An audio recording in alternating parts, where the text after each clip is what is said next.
ओम नमो भगवते वासुदेवाय. तर आपण श्रीमद भागवत महापुराण पाहत आहोत आणि त्यातील हा आपला 10वा स्कंद.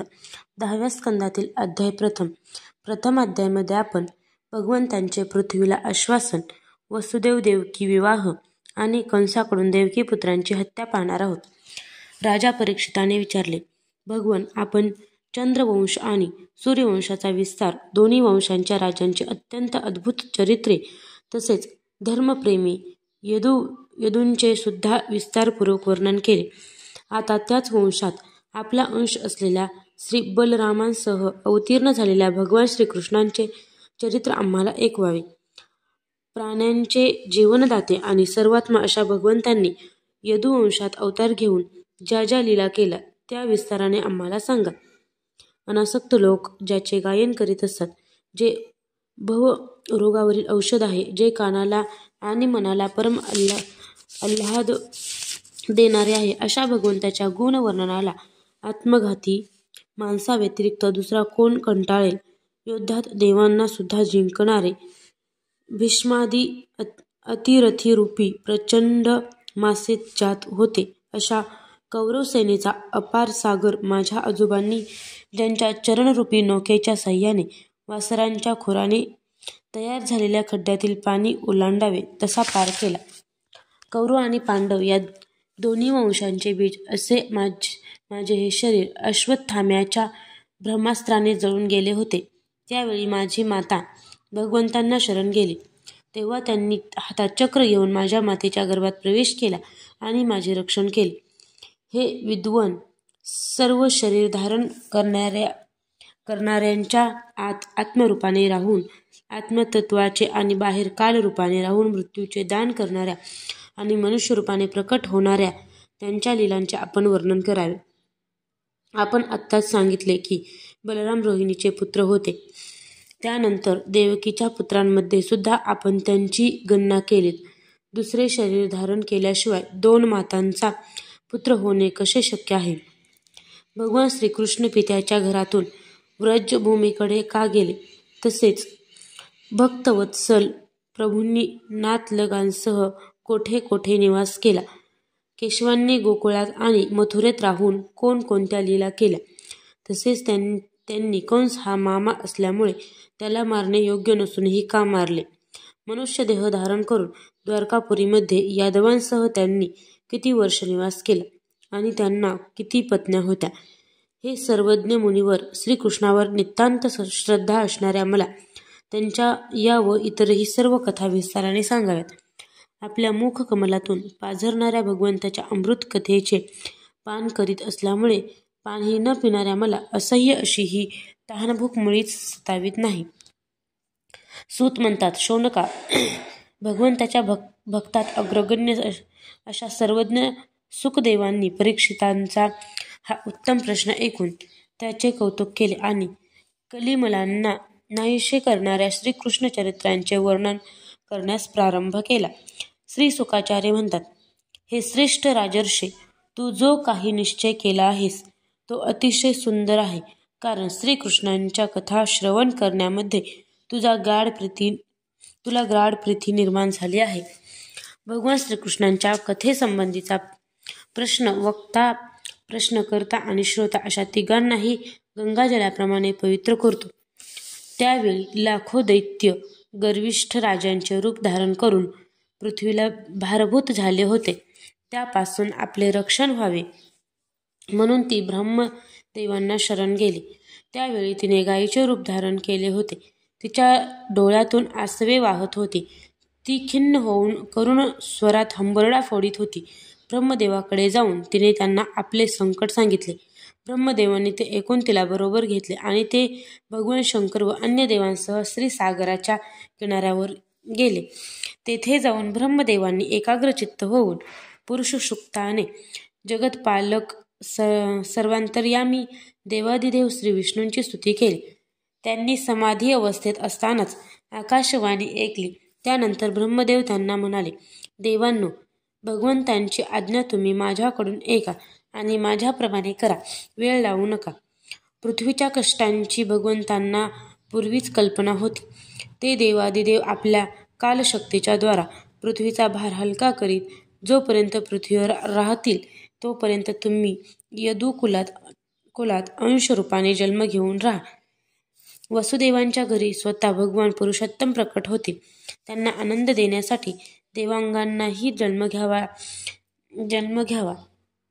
स्वयंप्रकाश भगवान शेष सुद्धा, जे भगवंतांची कला असल्याकारणाने अनंत आहेत आणि ज्यांची सहस्त्रमुखे आहेत, ते भगवंतांचे प्रिय कार्य करण्यासाठी त्यांच्या अगोदरच अवतार घेतील. जिने साऱ्या जगाला मोहित केले आहे, ती भगवंतांची ऐश्वर्यशालिनी योगमाया सुद्धा त्यांच्या आज्ञेने त्यांचे लीलाकार्य संपन्न करण्यासाठी अंशरूपाने अवतार घेईल. श्रीसुख म्हणतात, प्रजापतींचे स्वामी भगवान ब्रह्मदेवांनी देवतांना अशी आज्ञा केली आणि पृथ्वीची समजूत घालून तिला धीर दिला. त्यानंतर ते आपल्या परमधामाकडे गेले. पूर्वी यदुवंशी राजा सूरसेन मथुरा नगरीत राहून माथुर आणि सुरसेन या देशावर राज्य करीत होता. त्यावेळेपासून मथुरा ही सर्व यादवांची राजधानी झाली होती. भगवान श्रीहरी नेहमी तेथे विराजमान असतात. एकदा सूरसेनाचे पुत्र वसुदेव मथुरेमध्ये विवाह करून आपल्या नवपरिणीत पत्नी देवकीसह घरी जाण्यासाठी म्हणून रथावर आरूढ झाले. उग्रसेनेचा पुत्र कंस याने आपली चुलत बहीण देवकी हिला खुश करण्यासाठी शेकडो सैन्यांचे रथ तिला देऊन तिच्या रथाच्या घोड्यांचे लगाम आपल्या हातात ठेवले. देवकाचे आपल्या कन्येवर प्रेम होते म्हणून तिला सासरी पाठवितेवेळी त्याने तिला सोन्याच्या हारांनी अलंकृत केलेले 400 हत्ती, 15,000 घोडे, 1800 रथ तसेच सुंदर सुंदर वस्त्रालंकारांनी विभूषित 200 सुकुमार दासी हुंड्याच्या रूपाने दिल्या. निघण्याच्या वेळी वधूंचे मंगल होण्यासाठी एकाच वेळी शंख, नौबती, मृदुंग आणि दुदुंभी वाजू लागल्या. वाटेमध्ये ज्यावेळी घोड्यांचे लगाम पकडून कंस रथ चालवित होता त्यावेळी त्याला संबोधून आकाशवाणी झाली की, अरे मूर्खा, जिला तू रथात बसून घेऊन चालला आहेस तिचा 8वा पुत्र तुला मारील. कंस अत्यंत पापी व दुष्ट होता. तो भोजवंशाला कलंकच होता. आकाशवाणी ऐकताच त्याने तलवार उपसली आणि बहिणीची वेणी पकडून तिला मारायला तो तयार झाला. तो क्रूर निर्लज्जपणे निंद्यकर्म करायला उद्युक्त झालेला पाहून महात्मा वसुदेव त्याला शांत करीत म्हणाले. वसुदेव म्हणाले, तू भोजवंशाची कीर्ती वाढविणारा आहेस. अनेक सूर तुझ्या गुणांची कीर्ती गातात. असे असता एका स्त्रीला, तेही स्वतःच्या बहिणीला, या विवाहाच्या शुभ समयी मारायला तू कसा तयार झालास? हे वीरा, जे जन्म घेतात त्यांच्या शरीराबरोबर मृत्यूसुद्धा उत्पन्न होतो. आज किंवा 100 वर्षानंतर प्राण्यांचा मृत्यू अटळ आहे. जेव्हा शरीराचा अंत होतो तेव्हा जीव आपल्या कर्मानुसार दुसरे शरीर ग्रहण करतो आणि आपले पहिले शरीर सोडतो. त्याची इच्छा नसली तरी त्याला असे करावेच लागते.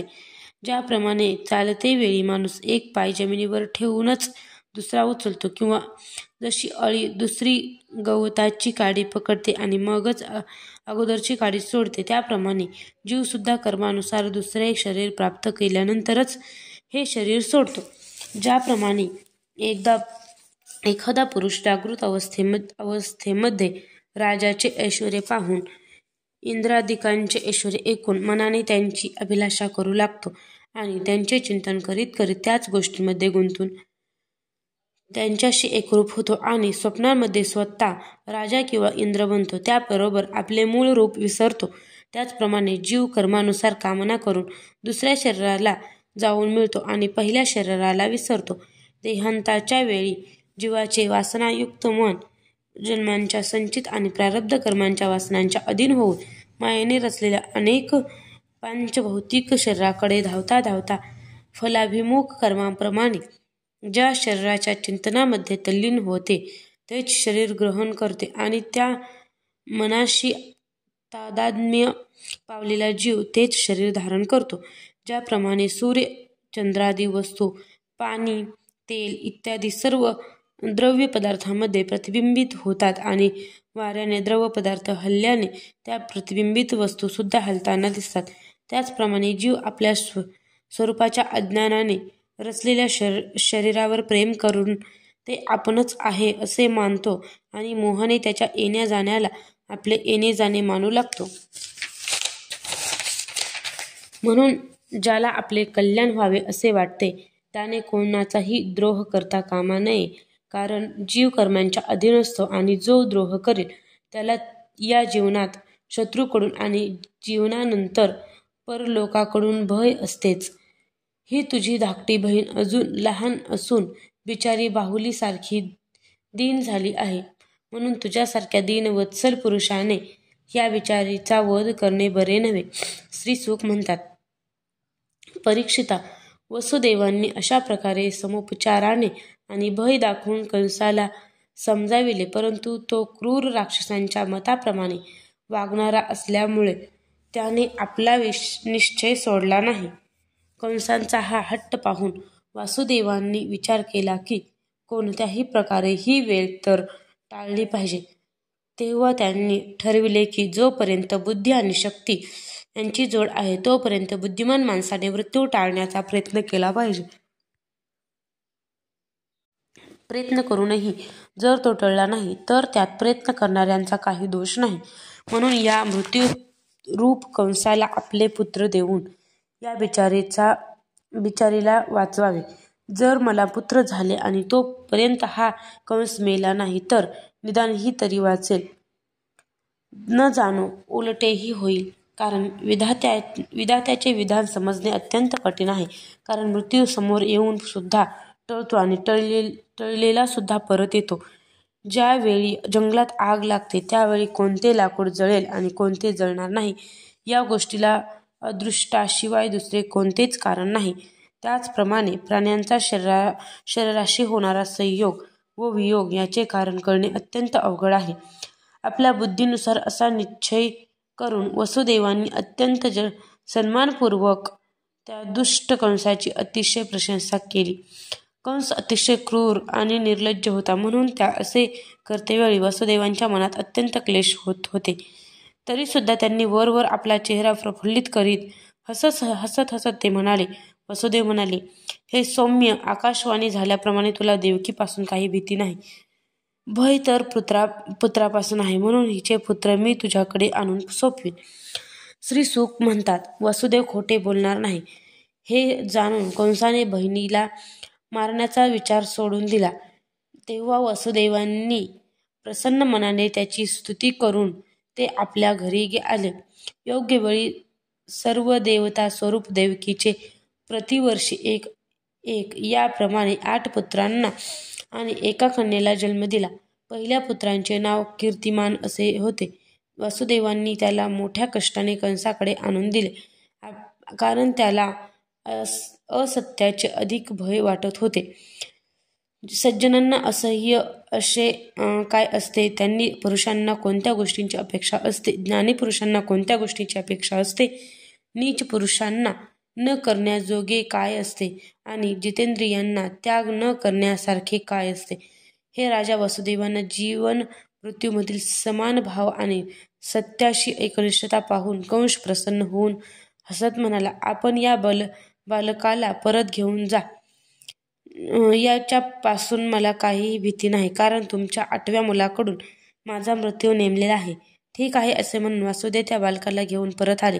परंतु कंस दुष्ट आणि चंचल स्वभावाचा असल्यामुळे त्यांनी त्याच्या शब्दावर विश्वास ठेवला नाही. परीक्षिता, इकडे देवर्षी नारद कंसाकडे आले आणि त्याला म्हणाले की अरे कंसा, गोकुळात राहणारे नंद इत्यादी गोप, त्यांच्या पत्न्या वासुदेव इत्यादी वृष्णीवंशी यादव, देवकी इत्यादी वसुदेव यदुवंशातील स्त्रिया आणि नंद वसुदेव या दोघांचेही नातलग हे सर्वजण देव आहेत.